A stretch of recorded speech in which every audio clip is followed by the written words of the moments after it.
오늘 부활절을 보내고 맞이하는 첫 주일날 함께 나눌 은혜의 말씀, 십자가 사랑에 응답하는 성도입니다.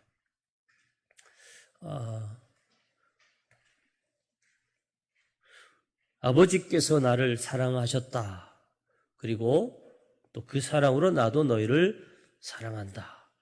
그러면서 내 사랑 안에 거하라. 그러면 너희에게 기쁨이 충만할 것이다. 예수님이 우리에게 주신 사랑은 아버지의 사랑이다. 그렇게 말했습니다.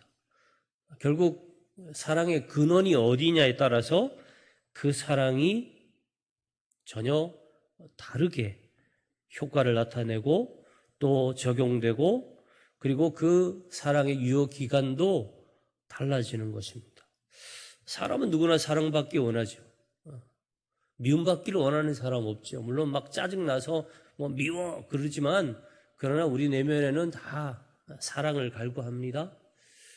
근데 우리가 서로 나누는 그 사랑이 참 귀한 듯해도 너무 순수하고 거룩하고 사람 국경도 초월하고 인종도 초월한다 그러지만 때로 보면 그 사랑은 조건에 따라 변하고요.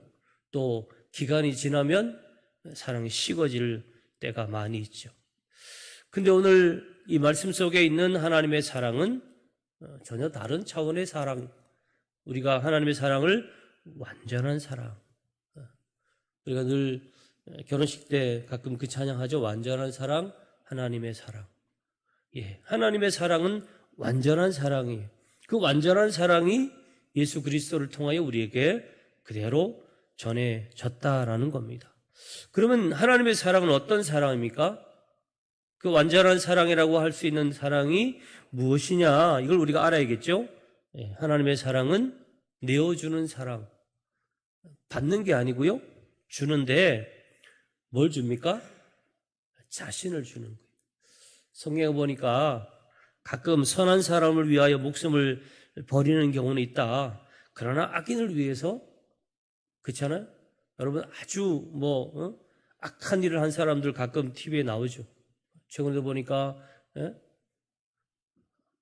남자친구들을 여럿 이렇게 약물로 죽인 어떤 여자분도 나오는데 여러분 사람은요 참으로 악합니다. 그렇게 어떤 살인을 하는 것만 악합니까? 아니잖아요. 지금 이렇게 세상을 자기 마음대로 좌지우지한다고 생각하는 이런 어떤 잘못된 생각을 가진 사람, 이미 우리 시대 이전에 있었던 많은 히틀러 같은 사람들도 보면 결국은 뭐예요? 너무너무 큰 악을 가지고 있죠. 그런데 하나님은 어떤 분이냐? 그 악한 자들까지도 품으신 분. 선한 사람만 위하여 이 땅에 오신 예수 그리스도가 아니. 우리가 잘 아는 대로 예수님이 이 땅에 오실 때는 어떤 때에 오셨다고 그랬어요? 우리가 아직 죄인 되었을 때다. 로마서 5장 8절은 이렇게 기록하고 있습니다. 우리가 아직 죄인 되었을 때에 그리스도께서 우리를 위하여 죽으심으로 하나님께서 우리에 대한 자기의 사랑을 확증하셨느니라. 결국은 우리가 사랑받을 어떤 자격을 가졌기 때문에 그 사랑을 받은 게 아니.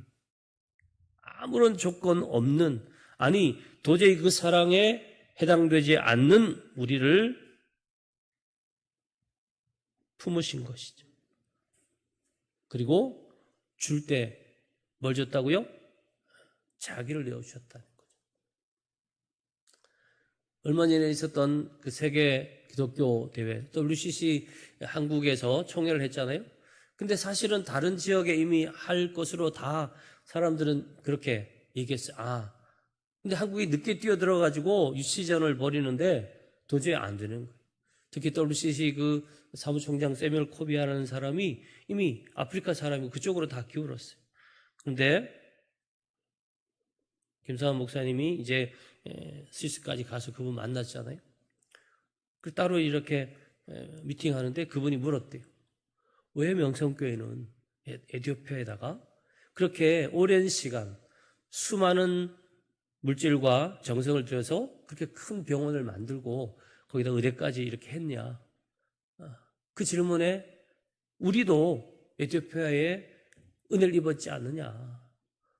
2.25 때 에티오피아 군인들이 와서 우리 위에 피 흘렸지 않느냐? 그리고 우리가 뭘 줄 때 그냥 에이, 이 정도는 줘도 돼 라는 식으로 그냥 내 가지고 있는 것 중에 작은 거 한 부분을 뚝 띄워주는 게 아니라 내가 줄 수 있는 최고의 것을 주고 싶었다. 이 한마디에 그분의 마음이 바뀌었어요. 그래서 그분이 한국을 지지하면서 결국은 우리나라에서 WCC가 열리게 됐죠. 여러분, 우리를 내어준다는 거, 자신을 내어준다는 거, 이게 쉽습니까? 성경은 우리에게 그렇게 권면하고 있죠. 어떤 사람이 너랑 오리를 가자거나 한 2kg죠. 2kg를 같이 갑시다. 그러면 4kg를 가고 속옷을 달라고 얻으면 겉옷까지. 그 광야 지대에 사는 사람에게 겉옷은 생명과도 같은데 그까지 내어주라는 거죠. 하나님은 바로 이런 분이셨어요. 우리에게만 말씀하시는 것이 아니라 그분이 먼저 우리에게 내어주시는 사랑을 보여주셨다. 그럼 예수 그리스도는 어떤 분이에요? 순종하는 사랑. 아버지께서 내게 말씀하신 그 말씀대로 어떻게 해요? 순종했다는 거예요. 내가 아버지의 계명을 지켜, 오늘 그렇게 되어 있죠? 내가 아버지의 계명을 지켜 그의 사랑 안에 거하는 것 같이 너희도 내 계명을 지키면 내 사랑 안에 거하리라. 할렐루야. 여러분, 순종이라는 것은 어떤 거는 할 수 있고 어떤 것은 못한다. 이건 순종 아니. 오늘은 내가 교회 나갈 수 있으니까 나가고 내일은 내가 못 나가. 분명히 주일을 거룩하게 지키라고 말씀하셨는데 어떨 때는 나가고 어떨 때는 안 나가면 이게 순종입니까? 순종 아니. 우리가 세례 때도 분명히 그렇게 문답도 배우잖아요. 죄가 뭡니까? 하나님의 말씀을 순종함에 어기는 것도 죄지만 부족한 것도 죄인 거예요. 10번 중에 1번을 빼먹고 9번 지켰으니까 잘했다. 우린 그렇게 생각하죠? 아니라는 거예요. 만약에 예수님이 이 땅에 오셔서 우리 대신 죽으시는 그 과정 속에 9번은 다 하고 마지막 십자가에서 나 못해 먹겠습니다 하고 뛰어내려 버렸어요. 그럼 우리는 우리의 구원은 어떻게 해요? 이루어지지 않는 거죠. 여러분, 순종할 때 끝까지 순종하는 것이고 내 생각을 버리고, 그렇죠? 아버지요, 내 뜻이 아니라 아버지 뜻이 이루어지기를 원한다고 주님은 겟세마네에서 땀이 핏방울 되도록 기도하신 것 우리가 알지 않습니까? 그리고 하나님의 사랑, 그 사랑 안에는 뭐가 있어요? 약속된 축복이 있어요. 오늘 성경에 보니까 그 사랑 안에 거하는 자에게 세상이 줄 수 없는 기쁨이 있다. 내가 이것을 너희에게 이름은 내 기쁨이 너희 안에 있어 너희 기쁨을 충만하게 한다. 독생자를 주시고 우리를 사랑하시는 그 사랑의 최종적인 목표가 뭐예요? 우리의 기쁨이, 우리의 삶에 늘 고난이 있고 늘 어려움이 있고 의무가 있고 서로 경쟁하고 다투는 것만 있는 그런 인생이 아니라 우리가 하나님의 사랑으로 그 사랑을 경험함으로 그 안에 있음으로 우리 삶에 세상이 줄 수 없는, 세상이 빼앗아갈 수 없는 기쁨이 충만하기를 하나님은 원하신다라는 거예요. 하나님의 사랑은 먼저 찾아오시는 사랑입니다. 아까 말씀드린 것처럼 우리가 도저히 사랑받을 수 없는 그런 상태에 있을 때 먼저 우리에게 찾아오시죠. 여러분 잘 아는 누가복음에 탕자의 비유가 나와 있죠.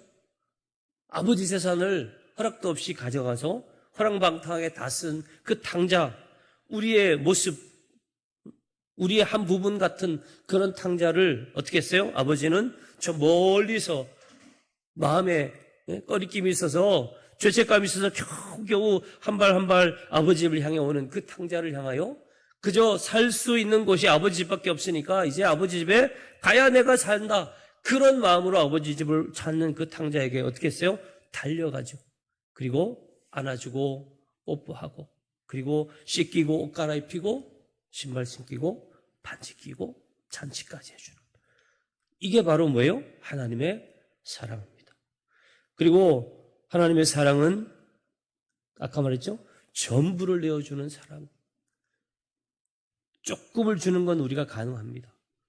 그리고 내가 아끼는 거 빼놓고 덜 아끼는 거. 애들은 항상 그러잖아요. 덜 아끼는 거 주는 거예요. 덜 아끼는 거. 우리 딸 이름을 세린이로 줬잖아요. 세상에 어려운 친구들, 힘든 사람의 친구가 되어주라고. 제가 어릴 때 엄마가 이제 고민을 좀 하면서 이 머리띠를 하나 사줬어요. 늘 이렇게 싼 거 사주다가 뭐처럼 좀 이쁘고 괜찮은 거 하나 사준 적이 있는데 어느 날 보니까 얘가 그 머리띠가 없어요. 그래서 엄마가 물었죠. 야, 너 그거 어딨어? 그랬더니 그때 이제 그 에티오피아 선교사로 갔던 이양재 목사님 그분 가족이 왔는데 그 딸이 이제 그 서희라는 애가 세린이랑 친구거든요.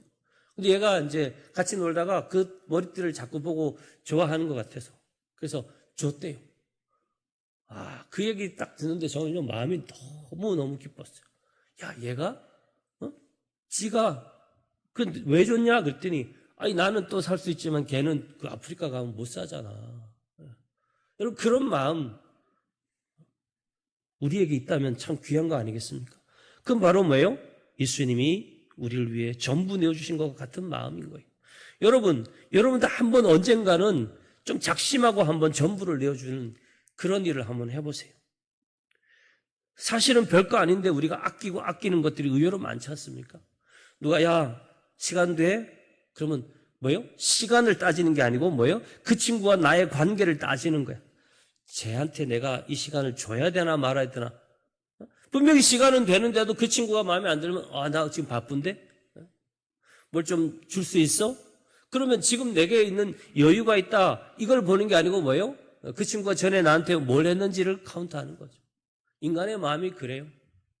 제가 어머님 장례 치르고 나니까요.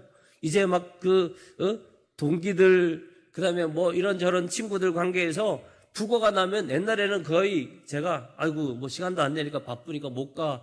그리고 그냥 문자로 때우거나 이랬는데 지금 어떻게 해요?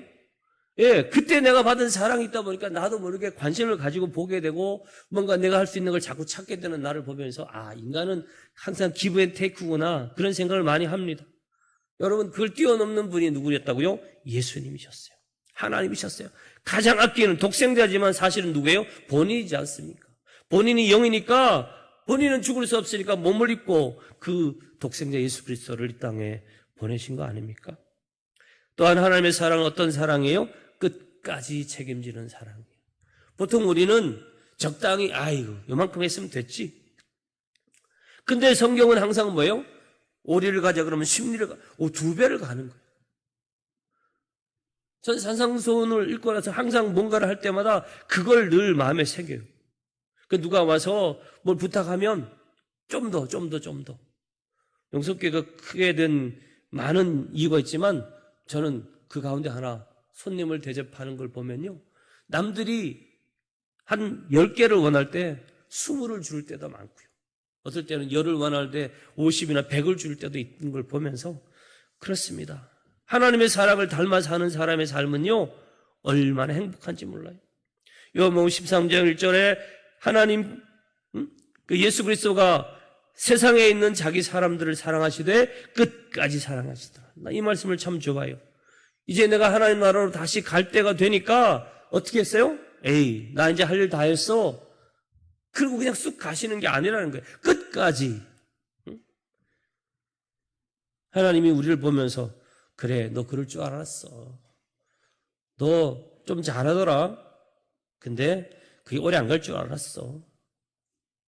그런 말씀을 성경에 기록한 적이 없어요. 하나님은 무슨 일이 있어도 그죠? 성령의 사랑 뭐예요? 헤세드죠. 헤세드. 우리 연우 집사님 처음 회사 이름을 잘 지었어요. 그 깊은 의미는 뭐예요? 신실한 사랑. 그러니까 적당하다는 게 없어야 돼요. 앞으로 아마 사업하면서 고객을 생각할 때 적당히가 아니고 끝까지. 예수님처럼 하나님처럼 그렇게 하면 그 기업은 반드시 잘 될 수밖에 없어요. 하나님의 사랑은요. 어떤 컨디션 아니. 하나님의 사랑은 어떤 상황과 상관없어요. 그 상황을 뛰어넘어요. 하나님의 사랑은 어떤 한 지점이 아니.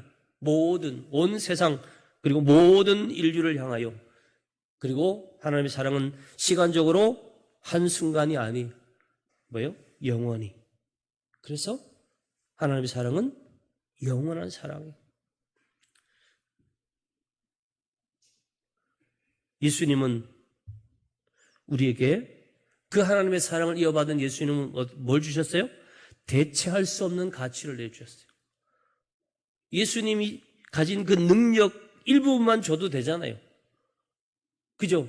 날마다 그 고통하는 사람에게 먹을 걸 줘도 되고요. 늘 병든 자를 고칠 수 있는 어떤 병원을 만들어 주실 수도 있죠. 그런 거는 어떻게 해요? 일부분인 거예요. 예수님은 대체할 수 없는 가치, 본인의 생명을 주셨어요. 전부를 주셨다는 거예요. 전부. 그래서 예수님이 칭찬한 그 유월절에 헌금하는 수많은 부자들과 여러 많은 유대인들, 그들 가운데 누굴 칭찬했어요? 과부 한 사람을 칭찬했죠. 왜? 그 과부는 자기가 가지고 있는 전부를 드렸기 때문에. 여러분, 희생적인 사랑의 크기는 뭐예요? 뭘 주냐가 아니에요. 내게 얼마나 소중한 것을 내어주느냐는 거예요. 하나님은 보잘것없는 우리를 사는데 어떻게 했다고요? 그분의 아들을 지불하셨어요. 여러분, 물건 사러 갈 때 우리는 만약에 내가 10,000원을 주면 그 10,000원에 해당하는 가치 있는 걸 골라오죠. 그러니까 그리스도인이면서도 여전히 우리는 거기서 손해보면 안 된다는 생각을 늘 가지고 살아요. 그러나 성경대로 보면 우리는 뭐예요? 손해보는 게 좋아요. 혹시 물건 살 때 좋은 것부터 고르고 그게 당연하다는 생각을 끊임없이 갖고 있는 그런 여러분이시라면 오늘 조금이라도 마음을 바꿔서 내가 다 흠집 있는 건 가져올 수 없다면 절반만큼은 흠집 있는 건 내가 먼저 가져가서 그분이 다른 사람에게 더 좋은 걸 팔 수 있게 한다. 그런 마음을 가진다면 얼마나 귀할까요? 여러분, 예수님은 말로만 우리를 사랑하신 게 아니에요. 뭐예요? 증명하셨어요. 뭐예요? 본인의 목숨을 내놓는 죽음으로 우리를 대신 희생을 치르셨어요. 그래서 이 대속의 희생으로 말미암아 우리는 구원을 얻은 겁니다. 십자가는 뭐예요? 저 십자가를 바라볼 때마다 우리는 뭘 느껴야 돼요? 우리 대신 예수님이 죽으셔서 우리 죄의 대가를 지불하셨다. 죽지 않아도 될까요? 아니에요.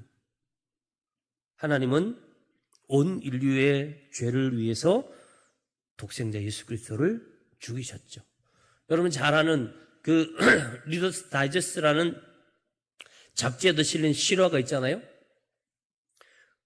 큰 강을 이렇게 지나다니는 철길이 있는데 그 강, 우리나라는 주로 뭐 강에 배가 많이 안 다니지만 외국은 강에 이렇게 주로 화물선이 많이 다녀요. 그래서 그 운하들로 만들어 놨거든요.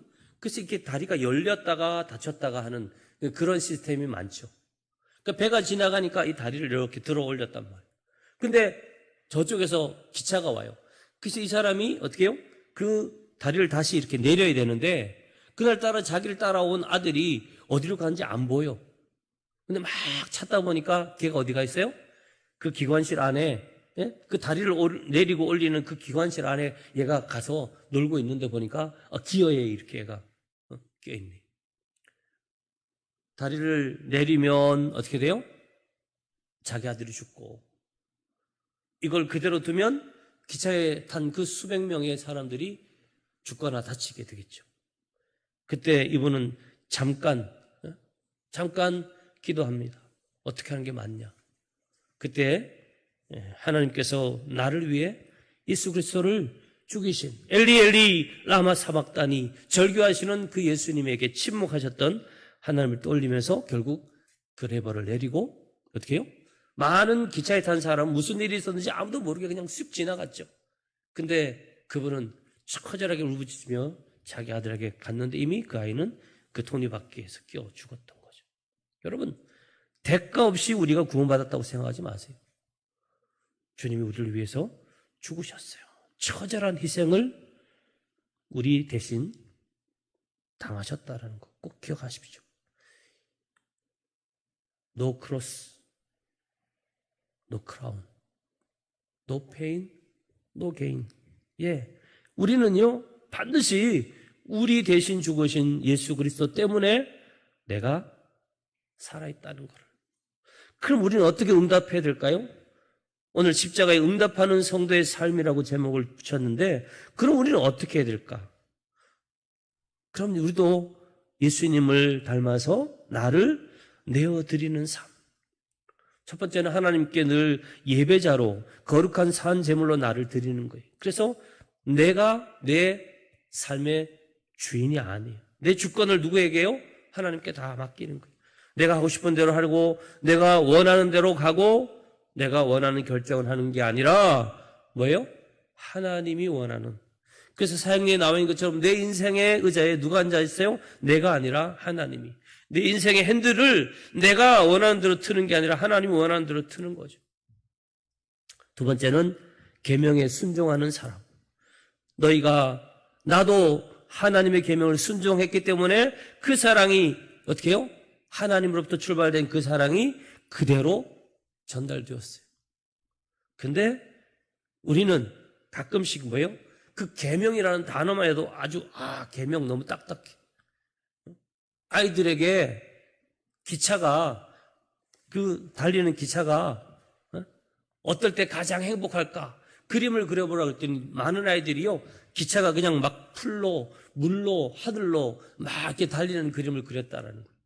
여러분 우리가 볼 때 와 너무너무 평화롭고 자유스럽죠? 근데 우리는 압니다.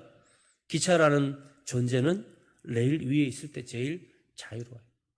기차가요 레일 밖으로 내리면 한 발짝도 못 가요. 성도는 가끔 세상 사람들 보면서 그렇게 기차가 레일을 벗어나서 마음껏 풀로 물로 하늘로 달리는 것, 그 착각 속에 빠질 때가 많고 세상이 우리를 그렇게 유혹할 때가 많은데 나도 모르게 슬쩍 넘어가는 거예요. 계명? 에이 그거 힘든 거야? 아니요.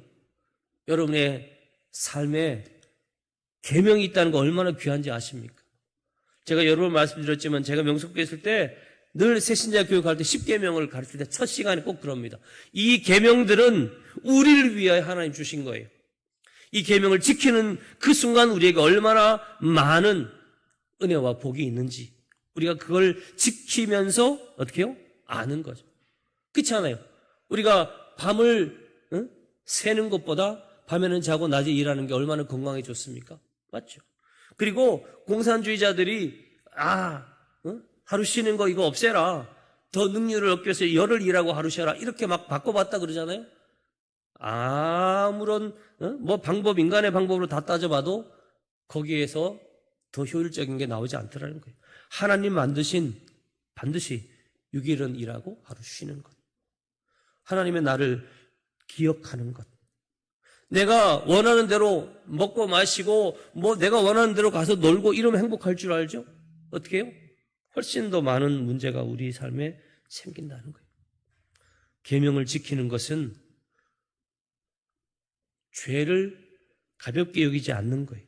여러분 죄를 무서워한다는 게 창피한 게 아닙니다. 죄를 가볍게 여기는 것 그게 얼마나 큰 문제인지 가끔 우리는 정치인들이나 앞서 일하는 사람들 보면 그 사람들이 그 죄를 가볍게 여기다가 어떻게 돼요? 결정적인 순간에 낭패를 당하죠. 여러분 성도는 항상 죄를 무겁게 여겨야 돼요. 내가 죄 짓는 것을 절대로 가볍게 여기면 안 돼요. 나는 항상 성경 말씀이나 또 세상에서 정한 그 법칙을 중요하게 여기고 그걸 지키려고 애를 써야 한다는 거죠. 순종은요 억지 의무가 아니에요. 나를 살리려고 하나님께서 내게 주신 주님의 간절한 절규와도 같아요. 주님의 말씀 그 울타리 안에 있는 것이 얼마나 은혜입니까? 양들은 울타리 밖으로 자꾸 뛰어넘어가려고 그러죠? 근데 그 울타리가 이로부터, 사자로부터, 곰으로부터 자기를 지켜준다는 것을 알지 못하기 때문에 그래요. 여러분, 교회는, 말씀은, 성령 하나님은 우리를 지키는 울타리라는 걸 잊지 마십시오. 뛰어넘어가면 좋을 줄 알죠? 천만의 말씀입니다. 마지막으로 우리는 그 사랑에 응답하는 우리는 뭘 해야 돼요? 그 사랑을 흘려보내야 돼요. 내가 그걸 다 가지는 이기적인 그런 삶, 내 거는 줄 수 없어. 이건 내 거야가 아니고 뭐예요? 나도 거저 받았으니 거저 주고, 날 위해 예수 그리스도가 희생하셨으니 나도 그 희생 가운데 참여할 수 있는 그런 여러분의 삶이 되시기를 축원합니다. 미국 어떤 언론 재벌이요, 이 사람은 골동품 수집에 아주 광적인 사람이에요. 그래서 많은 사람들을 보내서 진귀한 보물을 한번 찾아보라고 전 세계에다 이렇게 사람을 보냈답니다. 몇 달간을 조사하고 와서 직원들이 와서 보고하는데, 회장님, 드디어 그 보물을 찾았습니다. 근데 그걸 사오지는 못했다는 거예요. 왜? 그 보물은 바로 회장님의 창고 안에 있다는 거예요. 여러분, 세상에 뭔가 있다고 기웃거리는 그리스도인들에게 아주 교훈적인 그런 예화 같아요. 뭔가 특별한 일을 하고 뭔가 대단한 일을 찾으면 그게 어디에 있을 줄 알지만 아니, 이미 우리 안에 계신 예수 그리스도가, 우리를 사랑하시는 하나님의 사랑이 우리 안에 있다라는 것을 우리가 잊어버렸기 때문에 그렇지, 그 사랑보다 큰 것은 세상에 없다라는 거예요. 여러분 잘 아는 마더 테레사가 늘 인도의 그 캘커타 빈민가에서 애들과 같이 수십만의 거의 뭐 거지나 다름없는 사람들과 살았죠. 그래서 어떤 사람이 물었어요. 왜 수녀님은 이 고통받는 사람들 속에 평생을 보내냐? 근데 왜 늘 그 얼굴이 늘 미소가 끊어지지 않고 늘 기쁨이 충만합니까? 그때 이분의 대답이 이렇죠. 저는 결코 혼자 일하지 않았습니다. 제 안에 계신 주님의 사랑이 저를 통해 흐르고 있기 때문입니다. 그렇죠? 그 주님의 사랑이 계속 샘솟듯 하기 때문에 그분의 인상은 찡그러지지 않는 거예요. 그분이 고백한, 자신을 드러내는 짧은 고백이 여러분 다 아시죠? 제가 여러 번 얘기했는데 오늘의 질문입니다. 여러분에게 찬스를 드리겠습니다. 나는 하나님의 손에 붙잡힌 몽땅 연필이다. 여러분, 몽땅 연필은 너무 볼품없죠. 근데 하나님의 손에 붙잡혀 있으니까, 그걸 하나님이 쓰시니까 귀한 일을 하는 것이죠. 우리는 하나님의 손에 붙잡혀 있는, 비록 내가 가지고 있는 문제, 뭐 여러 가지 핸디캡 있어요. 사람들은 그것만 봅니다. 그런데 나는 뭐예요? 내 모든 존재를 하나님께 맡겼기 때문에 하나님 나를 붙잡고 계시는 거예요. 여러분과 여러분 가정을 붙잡고 계신 그 하나님의 손을 의지하며 사는 사람은 어떤 순간에도 위축되지 않는 거예요. 그러니까 계속 뭐예요? 기쁨이 충만한 거죠. 끊임없이 내게 전해지는 그 하나님의 사랑이 흐르고 흘러서 샘 곁에 있는 그 나무가 점점 자라듯이, 여러분 그런 거예요. 한 주 한 주 예배 드리고 하루하루 기도하면서 말씀 읽고 그리고 말씀대로 순종하며 살려고 하는 그 여러분의 하루하루의 삶이 바로 가장 십자가 사랑에 잘 응답하는 성도의 삶인 줄 믿습니다. 하나님 아버지 감사합니다. 우리 위에 죽으신 주님은 하나님의 사랑이 나를 통하여 너희들에게 전해졌다고 말씀하셨습니다. 그 사랑을 우리도 받았습니다. 내어주셨고 우리를 있는 그대로 안아주신 그 하나님의 사랑, 이제 우리도 그 사랑 안에 거하며 그 사랑을 흘려보내는 성도가 되어서 나를 통하여 예수 그리스도의 사랑이 온 세상에 널리 퍼져갈 수 있도록 우리를 사용하여 주시옵소서. 우리 안에 늘 하나님 주시는 기쁨이 충만하기를 원하며 이 거룩한 하나님의 백성의 삶, 우리 모든 성도들에게 있게 하여 주옵소서. 예수님 이름으로 축복하며 기도하옵나이다. 아멘. 찬송가